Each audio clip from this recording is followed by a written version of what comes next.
moins d'une demi-heure, toute la France aura les yeux tournés vers le ciel, puisque dès 11 h, la Lune commencera à grignoter le Soleil qui disparaîtra complètement à midi 20. Ce sera l'heure de l'éclipse totale du Soleil. Il fera nuit à midi sur une bande de territoire large de 110 km qui traversera la France d'ouest en est, de la Normandie à l'Alsace, touchant 17 départements et 5000 communes. Là où on ne verra pas la Lune masquer complètement le Soleil, le spectacle restera tout de même exceptionnel. Le Soleil sera éclipsé à plus de 99% à Paris, à 98% à Lille, à 90% à Lyon et à plus de 80% à Bordeaux et à Marseille. Avant que l'ombre de la Lune ne balaie la France à plus de 2800 km/h, que la température ne baisse, que le vent se lève, Antoine Guélaud, posté à proximité de Plymouth, au sud-ouest de l'Angleterre, nous montrera l'arrivée de l'éclipse. Dès qu'elle touchera les côtes françaises à Fécamp, l'équipe de Michel Floquet la filmera.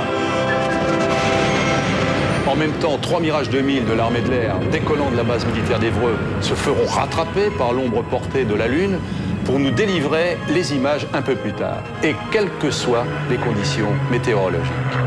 Un hydravion Catalina et un hélicoptère basé à Metz se laisseront de la même manière enveloppés par la nuit et nous retransmettrons en direct les effets de l'éclipse totale du Soleil. Bien sûr, nous observerons en direct, avec Michel Scott, les réactions des animaux, sans oublier de vous dire que même si le Soleil se cache, il n'en est que plus dangereux. Le regarder en face alors que la luminosité diminue peut conduire à des brûlures de la cornée ou de la rétine irréversibles. Il faut donc porter des lunettes, pas n'importe lesquelles, et surtout ne pas les enlever durant toute la durée de l'éclipse quand elle est partielle. Certaines éclipses totales du Soleil ou de la Lune ont joué un rôle historique, parfois discutable, parfois incontestable, parce qu'elles remettent en cause l'ordre des choses et sont demeurées longtemps inexpliquées. Elles ont toujours été une source infinie de mythes et de légendes.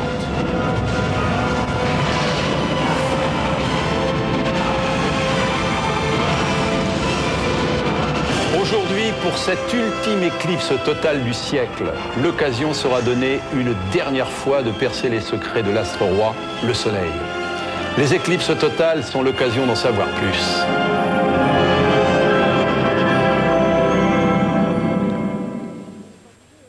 Bonjour, en direct de Reims, la cité des sacres royaux, où à midi 25, il fera nuit pendant au moins 2 minutes, alors que tout se jouera entre midi 16 et midi 30 sur la France, de la Normandie à l'Alsace. Avec Jean-Claude Narcy, Alain Gillot-Pétré, Fabrice Collaro et Pascal Pro, ici à Reims, nous allons vous faire vivre l'un des phénomènes les plus grandioses que nous offre la nature, une éclipse totale du Soleil. Et tout cela grâce à un dispositif qui s'étale d'ouest en est, et qui jalonne la zone d'ombre que l'on appelle bande de totalité. Elle est large environ de 110 km. Seuls les territoires traversés par cette ombre verront la Lune masquer complètement le disque solaire. Antoine Guélaud sera le premier guetteur de TF1. Il est posté au sud-ouest de l'Angleterre, à Penzance. C'est là que nous pourrons observer l'éclipse totale avant qu'elle n'atteigne l'Europe continentale. La nuit tombera alors brutalement sur la Normandie à Fécamp, où se trouve Michel Floquet. Elle enveloppera partiellement Paris et la Tour Eiffel, où nous attend Christian de Dadelsen. Enfin, comme la météo est capricieuse, 4 Mirage 2000, un hydravion et un hélicoptère vont prendre l'air. Ils passeront au-dessus des nuages pour filmer l'éclipse totale que nous attendons ici à Reims. Alors, phénomène migratoire exceptionnel aujourd'hui, en plein milieu du mois d'août. Près de 20 millions de curieux et de chasseurs d'éclipses occasionnels sont venus dans le nord du pays pour assister à l'événement, puisque plus bas dans le sud, vous le savez, l'éclipse ne sera que partielle. En fait, aujourd'hui, c'est un peu le monde à l'envers, si on veut. On est monté dans le nord, en famille, en voiture, en train, spécialement affrété par la SNCF, ou bien en car organisé. D'ailleurs, ce matin, à la gare du Nord, plusieurs centaines de personnes qui voulaient prendre le train sont restées sur le quai. Les wagons étaient pleins à craquer. Les gens sont venus du monde entier. Des Américains avaient réservé depuis 3 ans leur chambre d'hôtel ici à Reims. En fait, tout à l'heure, entre 12h15 et 12h35, la Lune va cacher complètement le Soleil sur une bande large de quelques 110 km, comme vous disiez Charles. Cela va concerner en tout donc 17 départements et 5000 communes. Nous serons plongés dans l'obscurité totale et avec un peu de chance, si la météo nous l'accorde, on pourra distinguer les planètes Mercure, Vénus, plus quelques étoiles brillantes. Ici à Reims, les organisateurs, vous avez vu les images derrière nous, il y a beaucoup de monde déjà. Les organisateurs ont concocté un spectacle d'accompagnement de l'éclipse. À la renaissance du soleil, par exemple, eh bien, la voix de Jessy Norman va s'élever du parvis de la cathédrale, où sont déjà, vous le voyez derrière nous, personnes. Nos équipes d'envoyés spéciaux sont fin prêtes. Elles vont nous permettre de suivre l'événement d'est en ouest depuis la Cornouaille, dans le sud de l'Angleterre. Premier territoire touché par le phénomène, jusqu'à la Hongrie aux alentours de 12h50. Alors cap tout de suite sur la Cornouaille, à Penzance, exactement où nous rejoignons Antoine Guélo. Antoine ? Oui, bonjour Jean-Claude, bonjour Charles. Alors quel temps avez-vous? Ici, c'est l'attente? Oui, il ne fait pas très beau temps, hein. La météo ne s'était pas trompée. Je peux vous dire pour l'anecdote que les bookmakers de Penzance se sont refusés à prendre des paris sur le beau temps, parce que les paris étaient trop risqués, ont-ils estimé. Alors la fièvre de l'éclipse s'est emparée relativement tardivement de la Grande-Bretagne. Je peux vous dire que cette nuit, beaucoup d'Anglais ont pris la route, et l'autoroute de l'éclipse inaugurée il y a quelques semaines maintenant, il y a quelques jours, et bien cette autoroute est complètement saturée. Plusieurs stations-service sont en rupture de stock de carburant. Quant aux Cornouaillais, il y a 500 000 Cornouaillais ici. Il devrait y avoir 1 million de personnes supplémentaires. Les Cornouaillais sont arrivés ici sur la plage ce matin à l'aube. Ils sont ici en famille. Ils ont emmené manifestement le pique-nique. Ils se promènent sur la plage en attendant cette éclipse. Elle sera totale ici en Cornouailles à midi et 11 minutes précisément. Et elle durera 2 minutes et 6 secondes. Et bien sûr, ce sera un beau spectacle auquel vont assister également beaucoup de plaisanciers qui seront sur l'eau. Et là aussi, il y a une sorte de voyage de noces de l'éclipse qui s'est préparé. Il y a un jardinier et une enseignante qui vont assister à l'éclipse depuis un bateau avec des amis, et qui ensuite se marieront dans un petit village de Cornouailles, là où ils se sont rencontrés. Bref, tous les préparatifs sont en cours ici. Il n'y a pas encore beaucoup de monde sur cette plage de Penzance sur laquelle je me trouve. Le Mont Saint-Michel derrière moi est admiré par tous les touristes qui commencent à affluer. On sait donc qu'au moment de l'éclipse, il fera plus frais, c'est-à-dire qu'à l'heure de midi, la température peut tomber de 5 à 10 degrés, puisque l'ombre de la Lune empêche le Soleil de réchauffer le sol. Il y a un phénomène sur lequel nous n'avons aucune certitude, bien sûr, c'est le temps. Et comme le temps n'évolue pas à une vitesse supersonique comme les Mirage 2000 qui vont prendre l'air tout à l'heure à partir de la base d'Évreux avec Thierry Guerrier, Alain Gillot-Pétré, où est-on sûr surtout de voir clairement l'éclipse totale du Soleil, ou l'éclipse partielle? Je voulais vous savoir exactement où on va voir l'éclipse. Eh ben, on va demander à Gilles Amadon de nous envoyer des images du sud de la France que nous avons enregistrées il y a quelques secondes grâce à Météo Hôtel de Météo France qui nous a donné un très beau coup de main.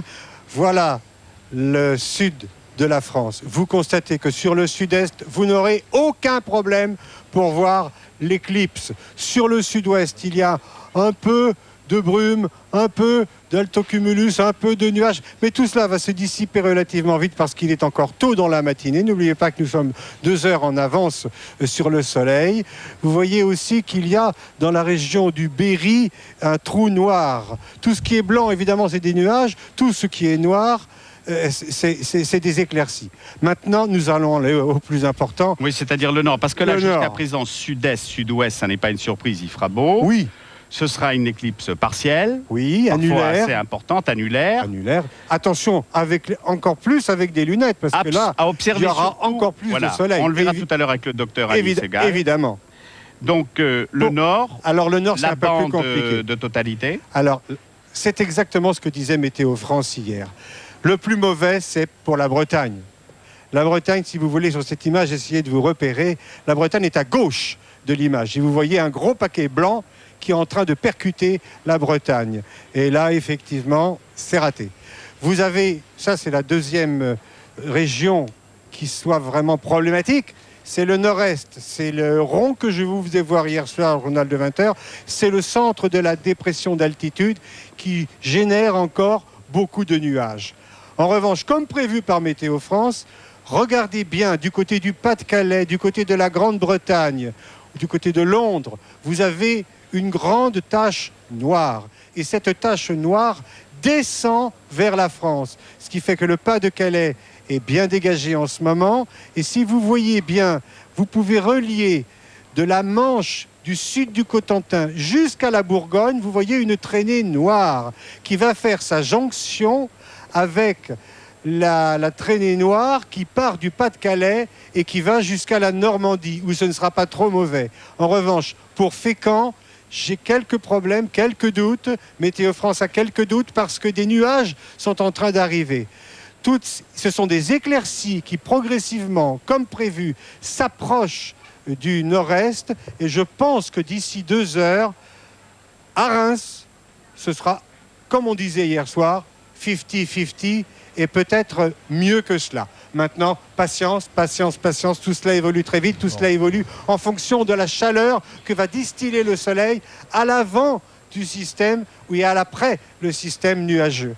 Attendons un peu, je vous ferai un point tout à l'heure. Merci Alain, vous nous avez distillé de la chaleur. Nous vous suivrons au fur et à mesure de cette émission. On va aller à Fécamp d'ailleurs dans quelques instants, nous rendre compte si vos prévisions sont bonnes. En tous les cas, pour ce qui est... Alors, on va vous présenter, vous voyez autour de nous nos invités. Annie Segal qui est ophtalmologiste des hôpitaux. Elle est à l'hôpital Robert Debré ici à Reims. À ma droite, Philippe de la Cotardière, écrivain, journaliste scientifique. L'astronomie, c'est sa passion. Et puis à gauche de Charles, Roger Ferlet, le directeur de recherche au CNRS. Et il est président, lui, de la Société astronomique de France. Avec eux, nous allons mieux comprendre ce phénomène. Mais nous allons rejoindre tout de suite Michel Floquet, justement à Fécamp. C'est l'un, vous l'avez compris, des premiers endroits de France où l'éclipse sera totale. Un endroit privilégié pour l'observer du haut des célèbres falaises, sans pollution aucune. Michel, vous êtes en direct? Michel?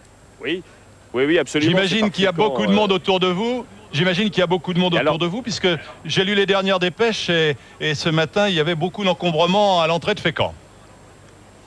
Oui, il y a un monde fou à Fécamp. On estime qu'il y a environ 50 000 personnes qui ont fait le déplacement. Fécamp, c'est 21 000 habitants, donc vous voyez l'importance de l'afflux des curieux et des touristes. On estime qu'il y a environ 50 000 personnes qui ont fait le déplacement pour profiter de ce site d'observation privilégié que constituent les falaises autour de Fécamp, ces magnifiques falaises, d'où on pourra voir arriver l'éclipse sur la mer, ce qui bien sûr est un lieu d'observation tout à fait privilégié. Vous savez qu'on devrait voir théoriquement l'ombre de la Lune arriver sur la mer à cette vitesse folle, 2800 km/h.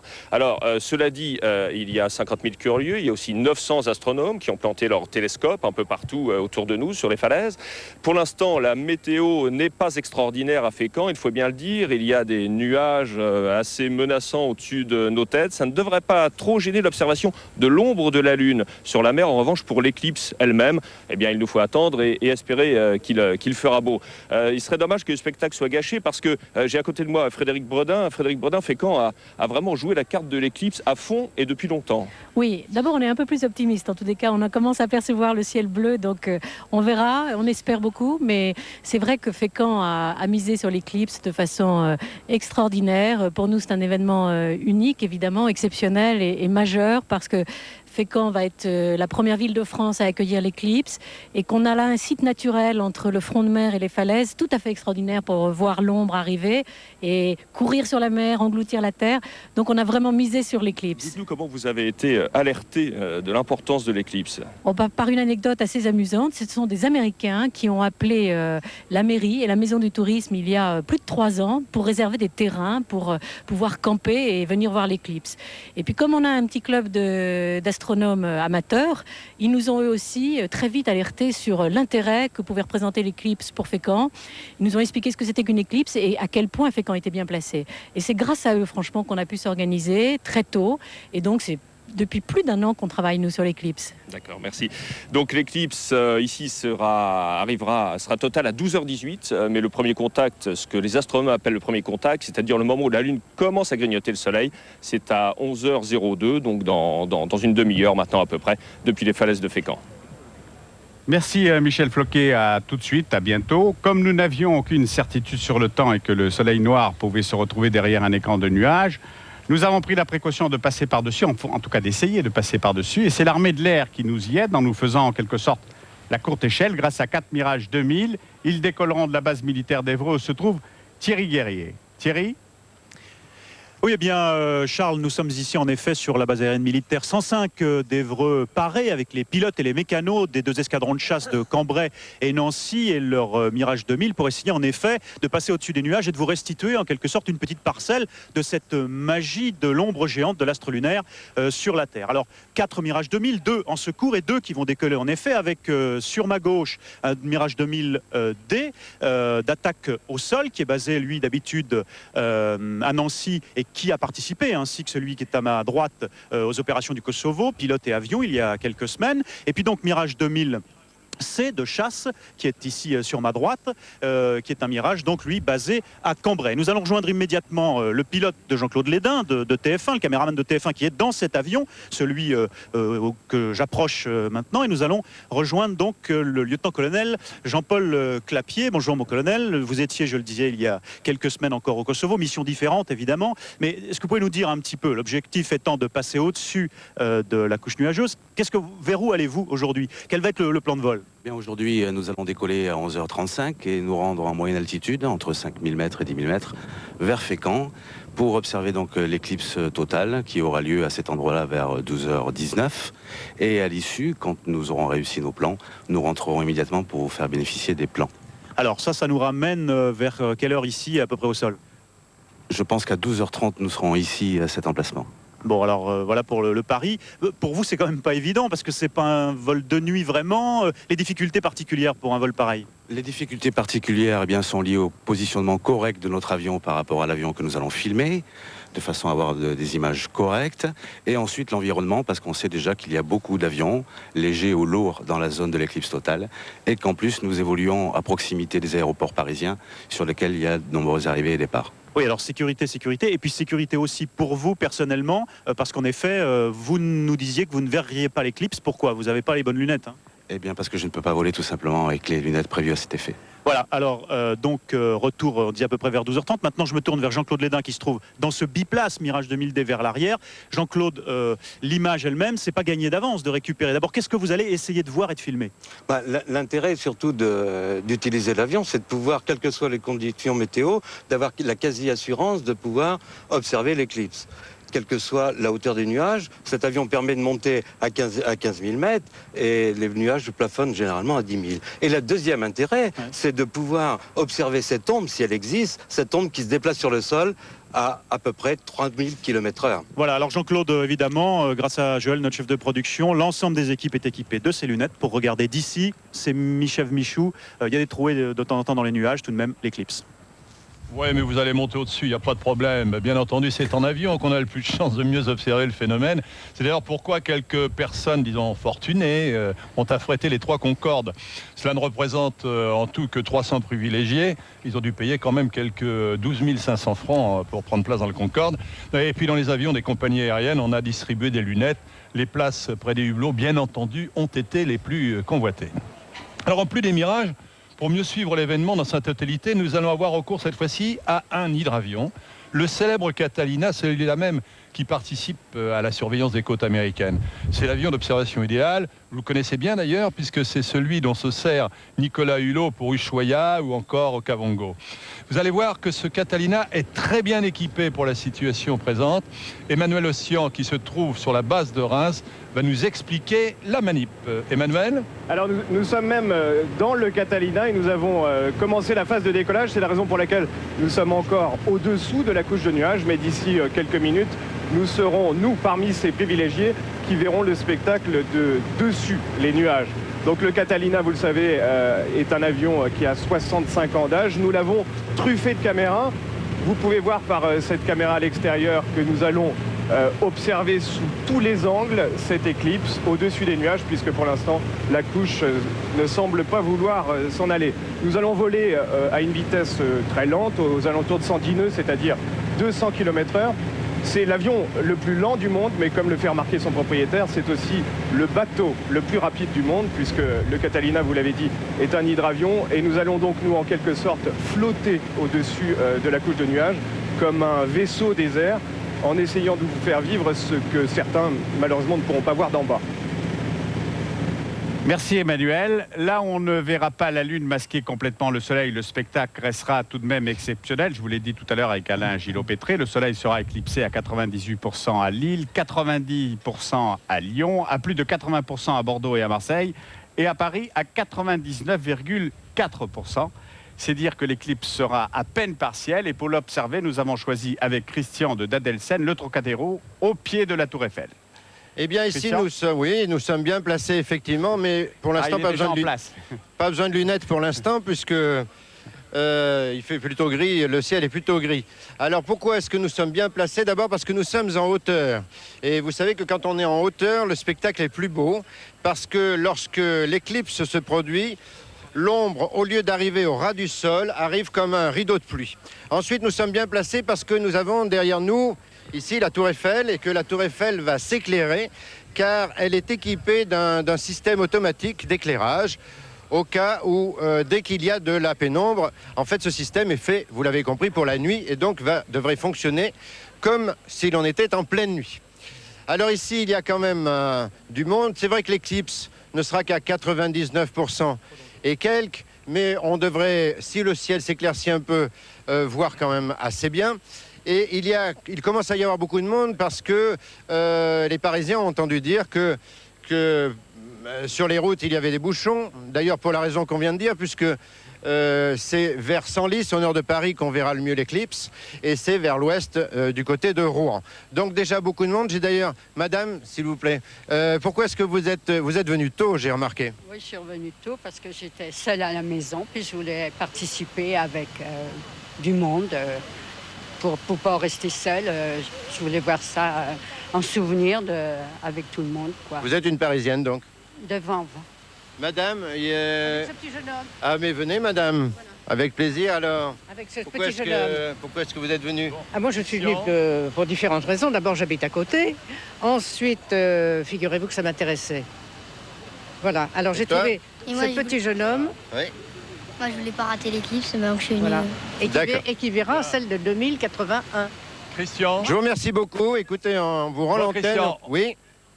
Oui, Christian, nous vous rejoindrons dans quelques instants. Visiblement, la Tour Eiffel est toujours à sa place, il n'y a pas de problème. Mir tourne toujours autour de la Terre. Hein, on en reparlera tout à l'heure. Cette éclipse de soleil pourrait bien apporter aussi quelques troubles. D'abord à la flore. Et vous avez vu derrière nous, c'est pourquoi nous avons installé des plateaux de tournesol, j'espère qu'on va pouvoir vous les montrer, afin d'étudier en direct le comportement de ces tournesols. On s'attend aussi à ce qu'ils tournent la tête au moment de la disparition du soleil et au moment de sa réapparition. Et puis, il y a nos amis les animaux. Ces derniers réagissent très fortement aux variations de la lumière. On s'attend donc à observer une modification peut-être significative de leur comportement. Le coq pourrait bien chanter 2 fois. Les loups se mettre à hurler à la lune, à moins que le phénomène ne soit trop court. D'ailleurs, puisqu'il ne dure que près de 2 minutes et les animaux n'auront peut-être pas le temps de réagir. Alors pour en savoir plus, nous allons rejoindre Michel Scott et son équipe. Ils ont installé leurs caméras, les caméras TF1 au parc zoologique de la Haute-Oise, c'est près d'Amiens.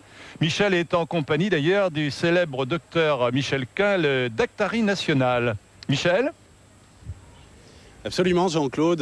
Nous sommes ici donc au parc de la Haute-Oise, le zoo d'Amiens, qui nous a ouvert ses portes pour que l'on puisse observer finalement ce qui a été très peu étudié par le passé, à savoir ce comportement, ces réactions des animaux pendant une éclipse solaire. Alors, est-ce que ce phénomène naturel, qui se manifeste souvent pour nous, les hommes, de manière surnaturelle d'ailleurs, va avoir un effet perturbant, voire traumatisant pour les animaux, ou au contraire, est-ce qu'on ne projette pas un petit peu de nos fantasmes sur la réaction supposée de toutes ces bêtes qui nous entourent? C'est ce qu'on va savoir tout à l'heure, docteur Klein, puisque nous avons une variété assez importante d'animaux ici, à commencer par les loups. Justement, qui sont juste derrière nous. Et puis, alors évidemment, nous avons tous les animaux domestiques qui vivent près de nous, et nous avons également toute une série d'animaux qui viennent de tous les continents. Et nous allons essayer d'observer et d'interpréter leurs réactions pendant ce phénomène qui est naturel, qui dans le fond fait partie de l'existence de la planète, parce que la Lune et le Soleil, c'est la base de notre vie.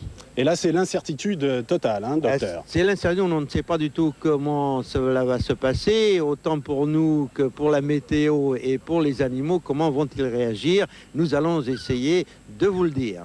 Pour ce qui est de la météo, eh bien, c'est pas terrible ici non plus. Le ciel est assez couvert, bien qu'il se soit éclairci ces 2 dernières heures. Mais finalement, on reste optimiste. Et s'il y a un assombrissement général ici, pour les animaux, c'est la même chose, même si on ne voit pas le disque solaire. C'est-à-dire que les animaux, probablement, ne vont pas regarder le disque solaire, sauf par hasard, par étonnement, ils vont dire qu'est-ce qui se passe, il y a du nouveau, et à ce moment-là, eh bien, on verra bien leur réaction. Mais là, on commence à apercevoir un tout petit peu de bleu. À tout à l'heure donc. La France n'a pas connu d'éclipse totale depuis 1961 et n'en reverra pas une avant 2081, c'est-à-dire dans 82 ans. Elle sera aujourd'hui, si les conditions météorologiques le permettent, l'un des pays d'Europe où le spectacle sera le plus long.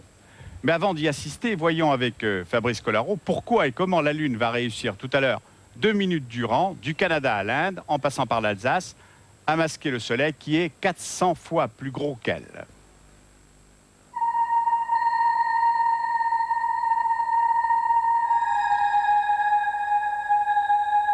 À 143 jours de l'an 2000, nous allons aujourd'hui assister à l'un des plus fantastiques spectacles que puisse nous offrir la nature. Au beau milieu de la journée, ce soleil qui est pour nous source de vie va magistralement s'éclipser pour laisser place durant quelques instants à un acteur habituellement invisible à cette heure-là, la Lune. Ce phénomène est d'autant plus exceptionnel que seuls les terriens ont la chance de pouvoir en profiter. Aucune autre planète du système solaire ne possède en effet la scène appropriée pour obtenir une éclipse totale.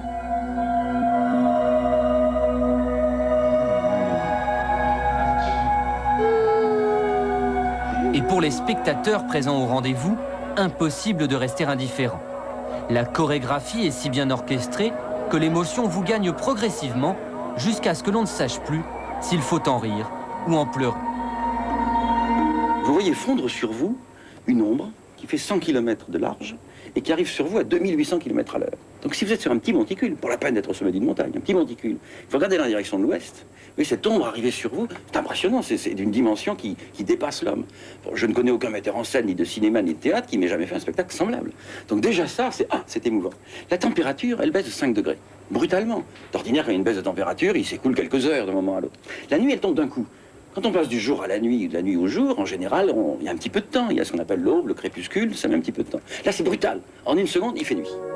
Depuis près de 4 milliards d'années, la Lune tourne inlassablement à 400 000 km autour de la Terre. La durée d'une orbite est de 27 jours. Et comme notre satellite tourne sur lui-même, seule la moitié de sa surface est illuminée par le Soleil. Une éclipse de Soleil ne peut donc se produire qu'en face de nouvelles lunes, lorsqu'elle est invisible pour nous, de jour. Mais l'éclipse est également le résultat d'une heureuse coïncidence. Par rapport au Soleil, la Lune est environ 400 fois plus proche de la Terre et sa taille est également 400 fois plus petite. Les terriens ont donc l'impression de voir dans le ciel 2 astres ayant le même diamètre. Résultat, lorsque les 3 acteurs célestes se retrouvent parfaitement alignés, la Lune masque entièrement notre étoile et son ombre se projette alors sur la planète bleue, plongeant une partie de ses habitants dans une obscurité bien mystérieuse. Les éclipses totales ne sont pas si rares, il s'en produit en moyenne une par an. Mais pour en profiter, il faut voyager, car en un lieu donné, la moyenne est d'une par siècle. Il y avait celle de 1991 au Mexique qui durait à peu près 5 minutes. Vous en aviez une l'année dernière, en février 98, aux Antilles, en Guadeloupe, qui était superbe, qui durait plus longtemps d'ailleurs, elle durait 3 minutes. La prochaine, c'est dans à peu près 2 ans, c'est le 21 juin 2001, elle sera visible au Mozambique et à Madagascar. Mais en France, une totale, il faut attendre le 3 septembre 2081, c'est-à-dire dans 82 ans pour en revoir une. Donc c'est un phénomène vraiment rarissime en un certain lieu. Cette dernière éclipse du siècle commencera en plein océan Atlantique au sud de la Nouvelle-Écosse. L'ombre ne restera à cet endroit que 47 secondes avant de foncer vers l'Europe à la vitesse de 2800 km/h. Puis elle va traverser la France en 18 minutes et poursuivre cette course effrénée vers le sud-est. Au passage, elle fera frémir de plaisir le comte Dracula dans son château de Roumanie avec ses 2 minutes de nuit en plein jour. Et après un voyage de 14 000 km à la surface du globe effectué en 3 heures et 7 minutes, l'éclipse s'effacera dans le golfe du Bengale après avoir offert à 300 millions d'Européens une image dont ils se souviendront toute leur vie. L'image de ce soleil noir coiffé d'une majestueuse couronne piquée de perles roses. Est-ce que vous savez quels sont les premiers Français à avoir observé l'éclipse ce matin? Eh bien, ce sont les habitants du territoire de Saint-Pierre-et-Miquelon. Vous savez, cet archipel qui est dans l'Atlantique, au large du Canada. Ils ont vu l'éclipse à 6h47 local, ce qui fait environ 8h45 GMT, donc il n'y a pas très longtemps. Jessie Norman vient d'arriver sur scène, il y a eu des applaudissements pendant que nous avions le sujet à l'antenne, vous l'apercevez de dos. Elle est en ce moment avec son pianiste. Alors, Nous allons parler maintenant des lunettes, Charles, parce qu'on n'en a pas parlé depuis ce matin. On va en parler avec le docteur Segal, Annie Segal, qui est ici ophtalmologiste à l'hôpital Robert Debré. Et il paraît que vous avez eu beaucoup de coups de téléphone ces derniers temps. Pour demander quelles devaient être les précautions à prendre pendant l'éclipse. Et même beaucoup de questions comme est-ce que regarder la télé nécessite le port de lunettes? Et la réponse est on n'a pas besoin de lunettes pour regarder, enfin pas de lunettes spéciales soleil pour regarder la télévision. Voilà. Est-ce qu'on peut dire, docteur, que cette éclipse totale du soleil qui va donc arriver en France entre midi 15 et midi 16, qui va toucher donc les côtes normandes, accumule les facteurs aggravants? Tout à fait, puisque nous sommes le 11 août, qu'il sera midi et demi, que le soleil est au zénith, que c'est l'été. Malheureusement, peut-être pas tout à fait. Toutes les conditions sont requises pour le phototraumatisme. Alors, la grande question que nous posent encore les gens, on l'a vu ce matin dans les rues de Reims et dans les hôtels, à partir de quand faut-il porter les lunettes? Voilà, quand peut-on les enlever? Et quand peut-on les remettre? Ou quand faut-il les remettre? Et dans la mesure où nous nous attendons à avoir un nombre d'urgences faramineux, je conseille l'extrême prudence. C'est-à-dire, chaque fois que vous voulez regarder l'éclipse, mettez les lunettes. Bien sûr, on ne peut pas, pendant 1 heure, c'est pas la peine, mais chaque fois que vous la regardez. Beaucoup disent, pendant l'éclipse totale, et nous aurons peut-être la chance de la voir, on peut retirer les lunettes.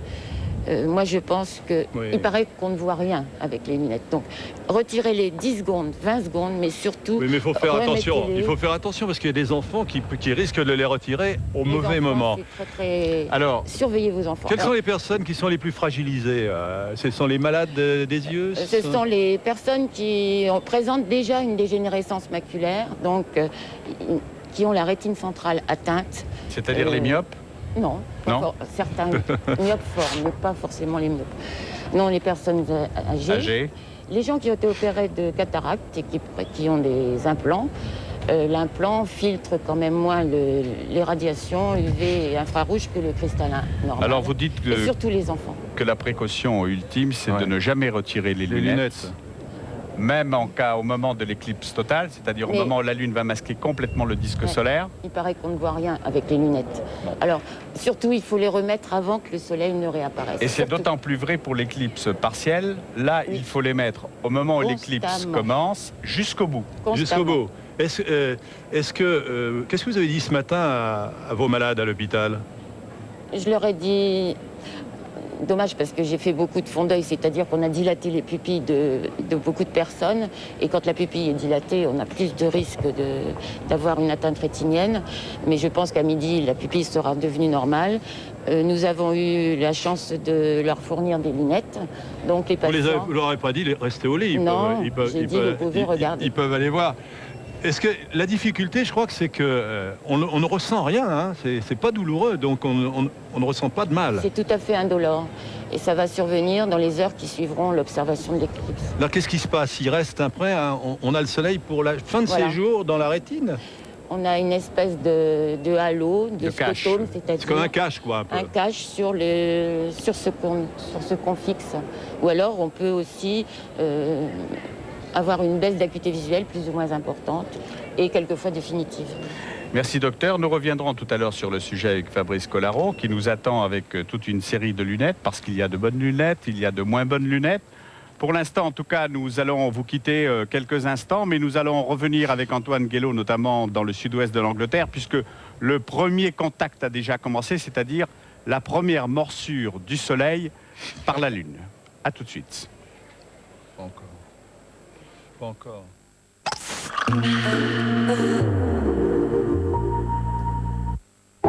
Cette éclipse est un concentré de plaisir, nectar de Jacques Vabre. Moi, c'est simple. Je mange avec ma tête. Dans ces 8 céréales, il y a toutes les richesses de la terre. Et Céréales les a réunies dans Mixépi. Riz, orge, sarrasin, sésame. 8 céréales, c'est 8 fois plus de richesse nutritionnelle et 8 fois plus de goût. Retrouvez Mixépi au rayon diététique et maintenant céréales au rayon traiteur frais. Liste des points de vente sur 3615 céréales. Céréales, l'avenir appartient à ceux qui se nourrissent bien. Nouveau, exceptionnel, Cofidis baisse ses mensualités. Oui, pour 150 francs par mois seulement, vous pouvez bénéficier d'une réserve d'argent. Grâce aux nouvelles mensualités, vous utilisez votre argent avec encore plus de liberté. Demandez vite une documentation gratuite au 0800 48 49 50.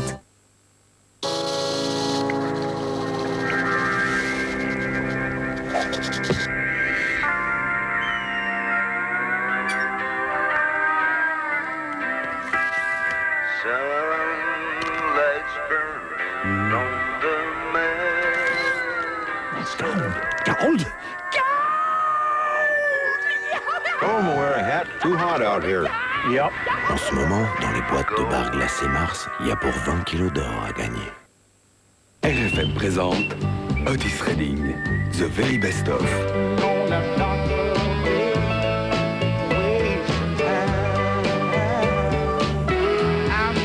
Retrouvez la magie du plus grand chanteur de musique soul.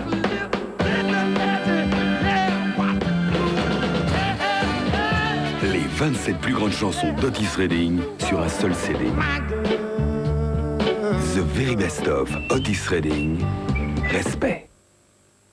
Plaisir d'amour ne dure qu'un moment. Aimer le plaisir dure bien plus longtemps. Si crémeux, si onctueux, le plaisir, oh quel plaisir. Fromage et dauphinois. La Terre, la Lune, le Soleil. Alors l'éclipse, comment ça marche? C'est très simple, avec Télé 2. Qu'il fasse jour ou nuit, que la Lune passe devant le Soleil ou non, c'est toujours 44 centimes la minute pour téléphoner partout en France et tous les jours de l'année. C'est pourtant simple, non? Appelez gratuitement le 0800 40 40 04. Télé 2, pourquoi continuer à payer trop cher?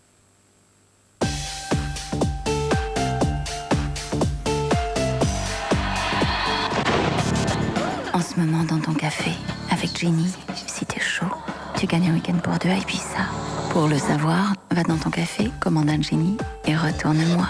Jenny, la plus chaude des boissons froides. Pour y voir mieux, il faut avoir vu. Oui, vu, le nettoyant lunettes. Oh, vu. Je l'avais pas vu. Qui a vu, verra. Vu? Écoute, c'est sur Énergie. 11 août 1999. Dernière éclipse du millénaire. Découvrez les mystères de l'éclipse et laissez-vous porter par Shamanka. Extrait de l'album Eclipse. Eclipse.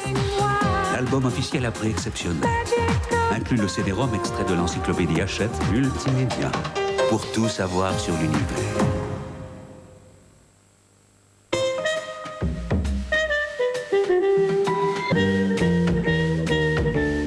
Nestlé Dessert, le dessert qui éclipse tous les desserts. Nestlé, c'est fort en chocolat. Pourquoi le blanc de poulet Fleury-Michon est-il si bon? Parce que les blancs de poulet Fleury-Michon sont dorés au four et rigoureusement sélectionnés. Une bonne idée pour les gourmandes que nous sommes. Sans complexe. Fleury-Michon, voilà pourquoi c'est si bon.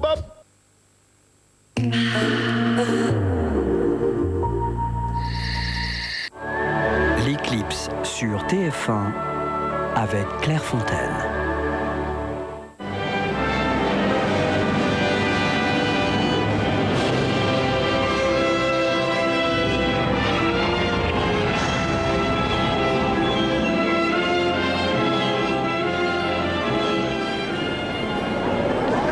Il est maintenant près de 11h, donc le premier contact aura lieu d'ici à une dizaine de minutes au-dessus de Reims. La foule, vous allez le voir devant la cathédrale, est de plus en plus nombreuse. Reims qui est passé de quelques heures de 185 000 habitants à 400 000 pour l'occasion.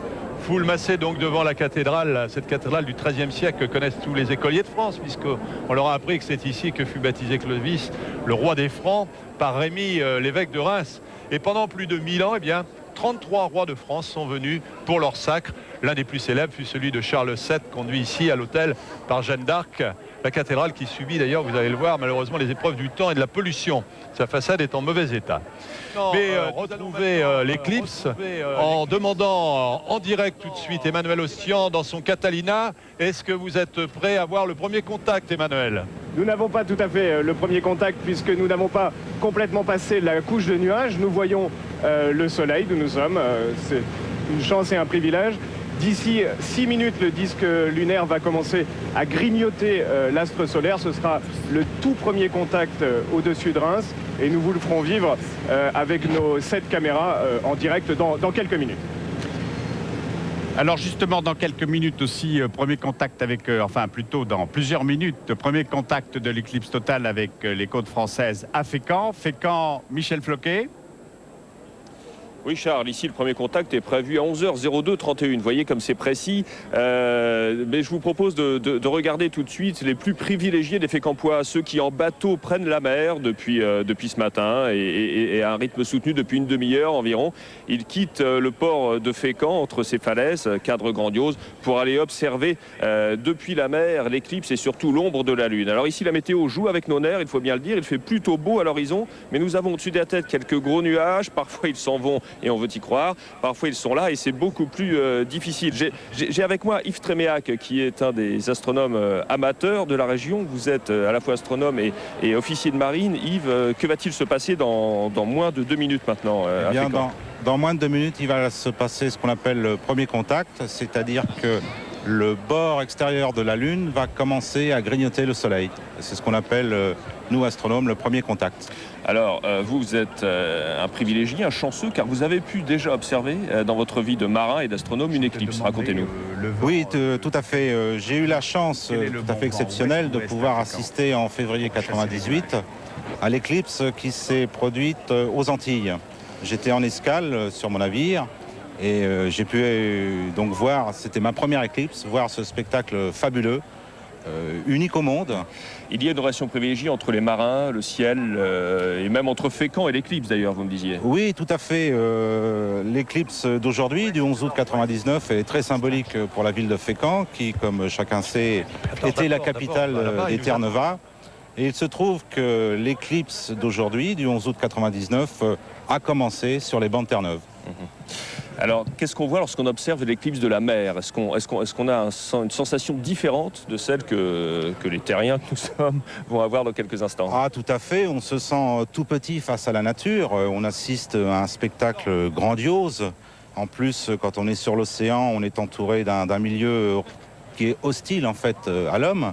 Et on ressent quelque chose que malheureusement j'ai du mal à décrire. Il faut le vivre. Est-ce qu'il y a de l'inquiétude? Parce que pendant longtemps les équipes sont terrorisées, les humains. Est-ce que sur son bateau on est un petit peu... Non, du tout. Non. Vous êtes astronome amateur. L'astronomie c'est combien de personnes? L'astronomie amateur, c'est combien de personnes en France à peu près aujourd'hui? Je pense que l'astronomie au niveau des clubs tourne autour de 30-50 000 personnes peut-être. Je pense qu'au niveau population française, à peu près 10% de la population française a pu au moins observer une fois. C'est un loisir qui se développe de plus en plus. C'est un loisir qui est à la portée de tous? Il faut s'acheter un télescope quand même, non? Au niveau individuel, ça reste quand même un loisir relativement onéreux, puisque les premiers télescopes, si on veut vraiment observer dans de bonnes conditions, tournent aux alentours de 4 000, 5 000 francs. Yves, je pense qu'on est là, théoriquement, au moment théorique du premier contact. On en approche. En tout cas, il faudrait peut-être tout à fait. chausser nos lunettes et voir si l'on voit quelque chose. Quelle heure est-il? 11h02. C'est le moment.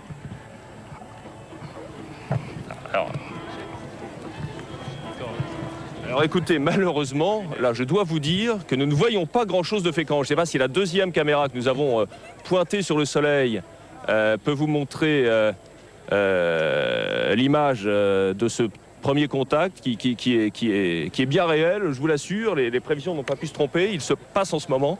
Mais nous avons malheureusement un gros nuage. C'est quoi comme nuage ça? Là c'est un cumulus. Malheureusement voilà. Il est à la mauvaise position. Alors écoutez, pour l'instant nous ne voyons rien. Je vous propose, si le ciel se dégage, de vous en avertir. Là, au-dessus là.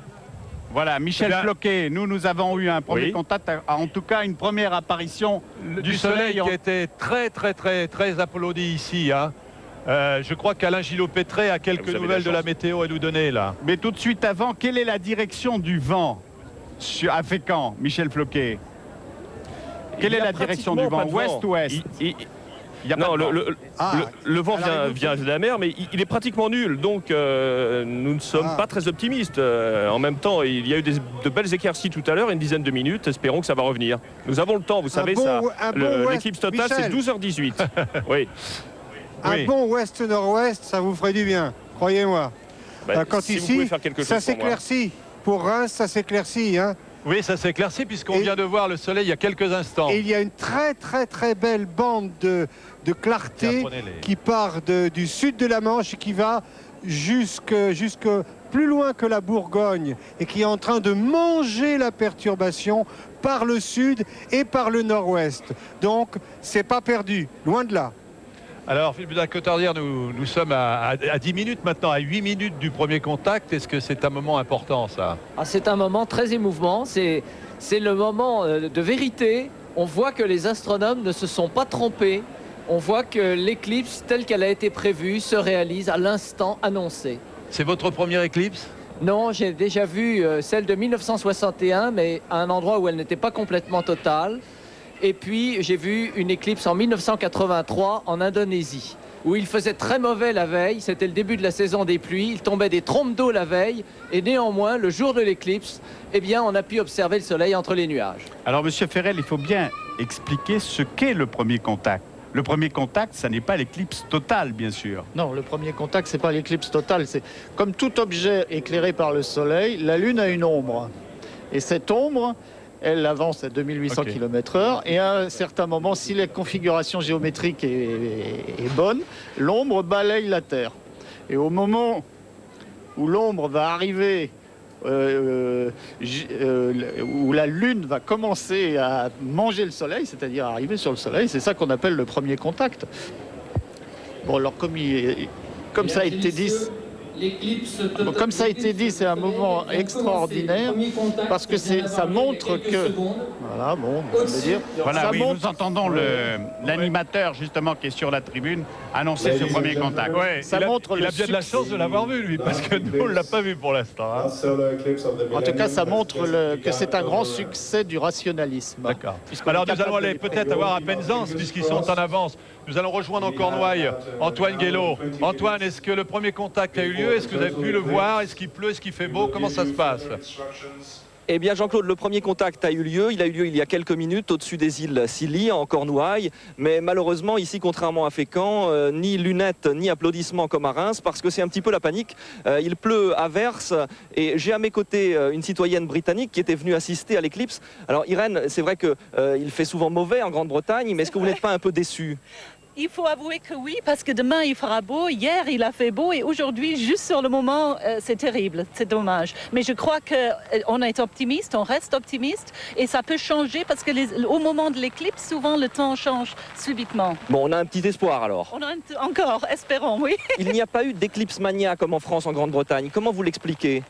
Parce qu'au début, on avait tellement peur qu'il y aurait cette éclipse mania que le gouvernement a prévenu tout le monde et les gens ont fait beaucoup de publicité et pour ça beaucoup de populations ont dit bien on ne viendra pas parce que ça sera affreux.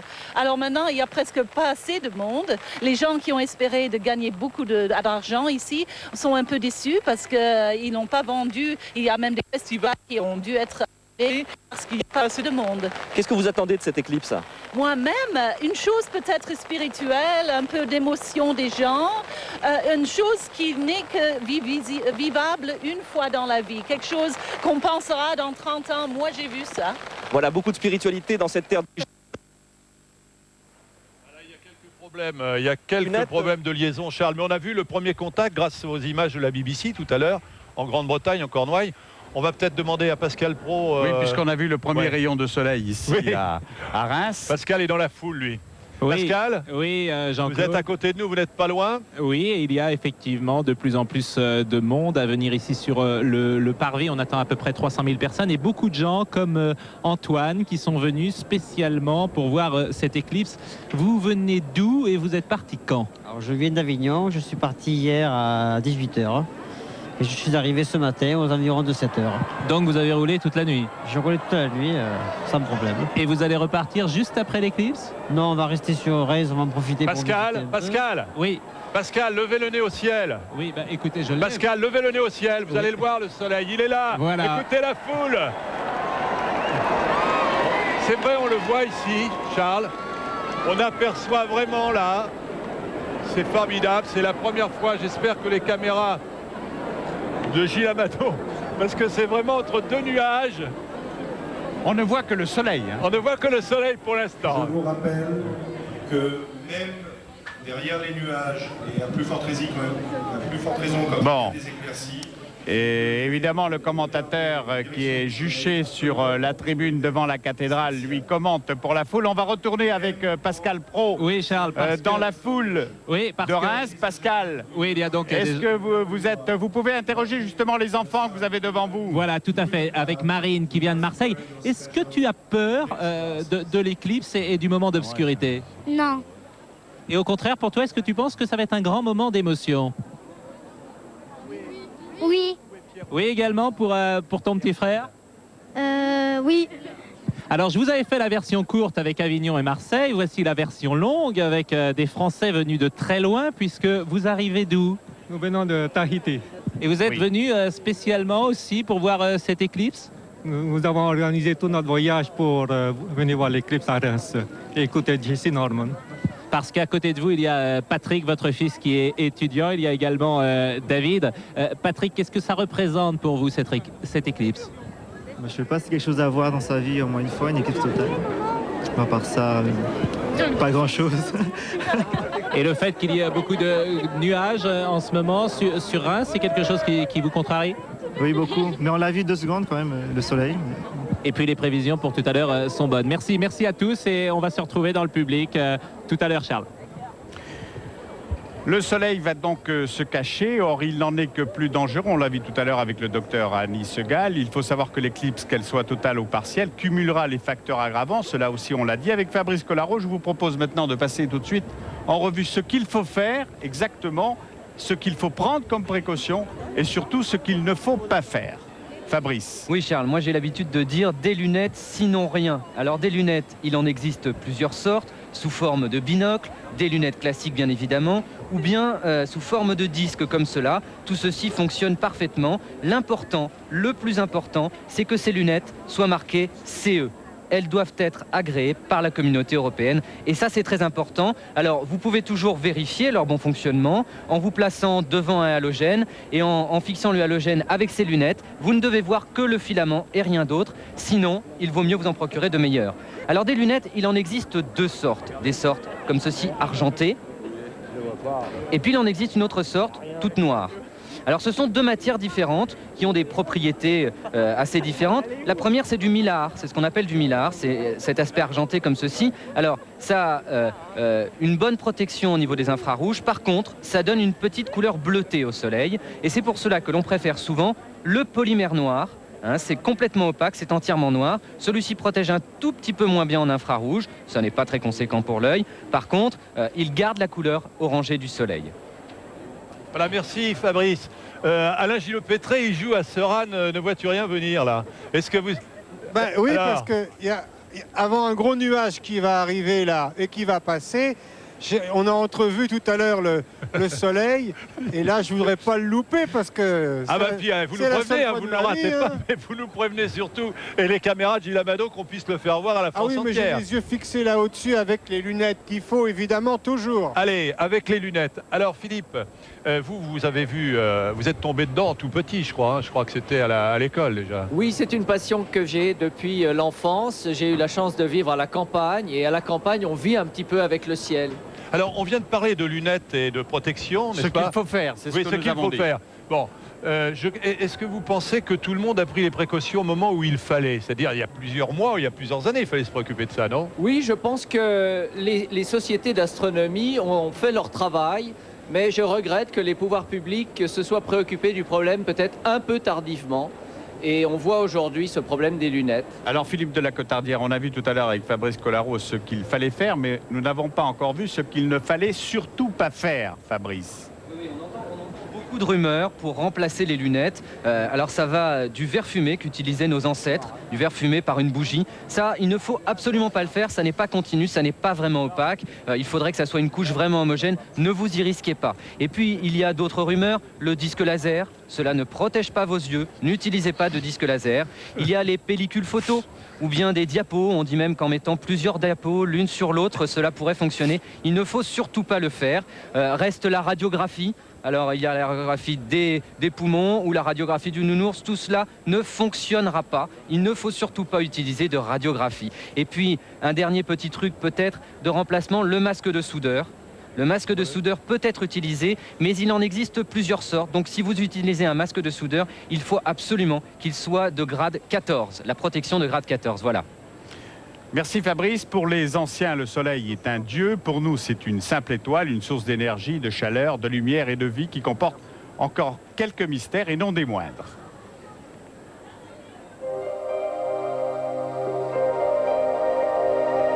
À 150 millions de kilomètres de notre belle planète bleue, rayonne une étoile 1 million de fois plus grosse que la Terre. Au cœur d'une gigantesque bulle cosmique qu'on appelle l'héliosphère, l'astre inonde de son énergie les 9 planètes du système solaire.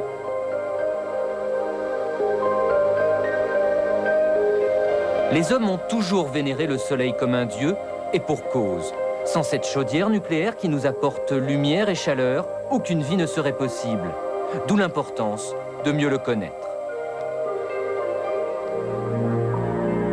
Une fantastique quantité d'énergie est produite au centre de l'énorme boule de gaz par la fusion d'atomes d'hydrogène. La température de ce cœur s'élève à 15 millions de degrés, alors qu'à la surface, elle dépasse tout juste les 6000 degrés. Quand l'énergie est produite, qu'est-ce qui se passe? Eh bien, elle diffuse, elle est transférée. Un petit peu comme quand vous avez votre radiateur, vous chauffez, ben, l'énergie se répand dans la pièce. À la différence, par exemple, du Soleil, l'énergie qui se répand à partir du centre, elle met du temps à parvenir à la surface. Elle met même 1 million d'années. Le Soleil qui nous éclaire aujourd'hui, pendant que vous regardez cette émission, dites-vous que le feu qui a provoqué ça, il a brûlé il y a 1 million d'années. Si aujourd'hui, par une opération magique, j'éteignais le Soleil, il ne se passerait rien pendant 1 million d'années, parce que je bénéficierais de tout ce qui est en train de sortir. Et ce qui brûle en ce moment au sein du Soleil, ça nous éclairera dans 1 million d'années.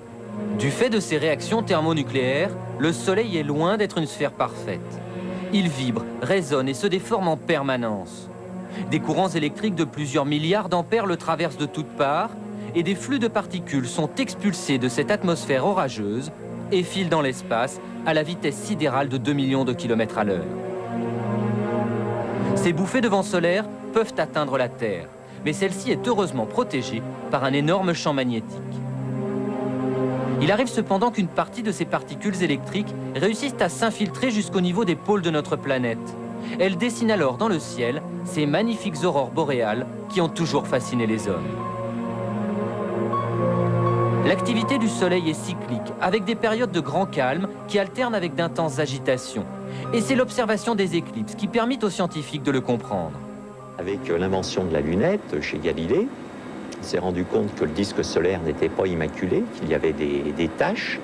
Et depuis le milieu du siècle dernier, donc depuis maintenant 150 ans, on sait, en comptant les taches solaires, que leur nombre évolue de façon régulière, avec un cycle d'une durée moyenne de 11 ans.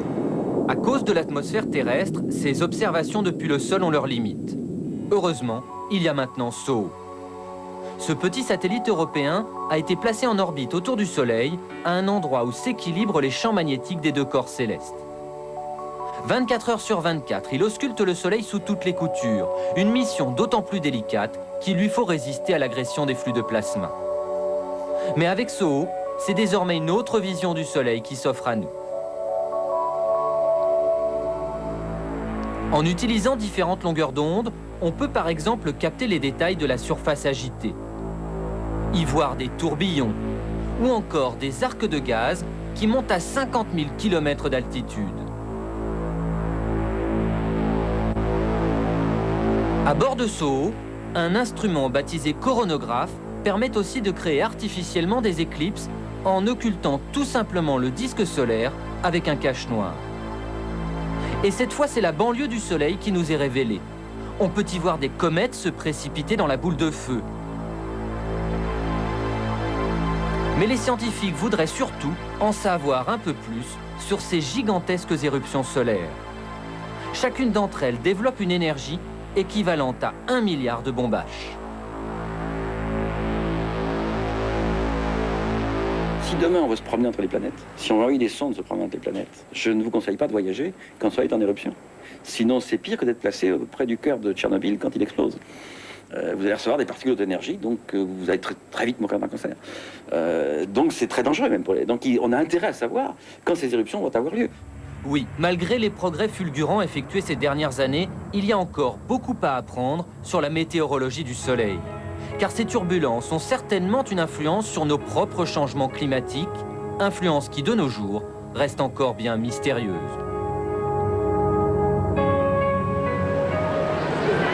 Voilà, regardez cette image, elle est prise par les caméras.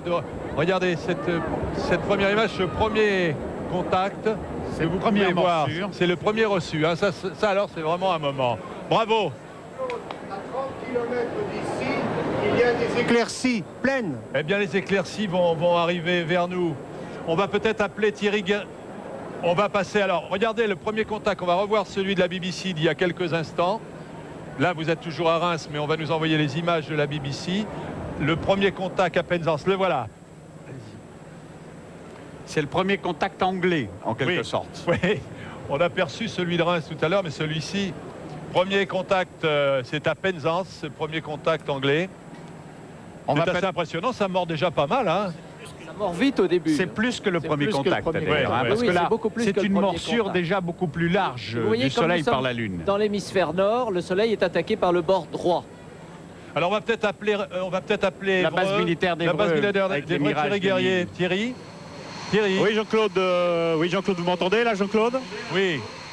Est-ce que vous Oui, Jean-Claude, il y a un petit peu... Oui, alors c'est merveilleux. Bon, vous m'entendez, mais les réacteurs viennent d'être mis en route sur les deux Mirage 2000 qui vont décoller, ce qui explique un peu ce bruit. Alors tout à l'heure, alors que nous ne sommes pas dans la bande de totalité, nous sommes un petit peu au sud, et bien malgré tout, vers 11h02, à peu près au moment où Michel Floquet l'évoquait à Fécamp, nous avons commencé, il y avait une trouée dans les nuages, c'était merveilleux, nous avons commencé à voir grignoter petit à petit le disque solaire, le Soleil par la Lune. Nous avons pu assister à ce spectacle. Alors, je le répète, que nous ne sommes pas ici dans la bande de totalité des 100%, nous sommes un petit peu au sud. Alors les équipages sont donc à l'intérieur des deux avions. À l'heure actuelle, le briefing est fini, ils viennent de mettre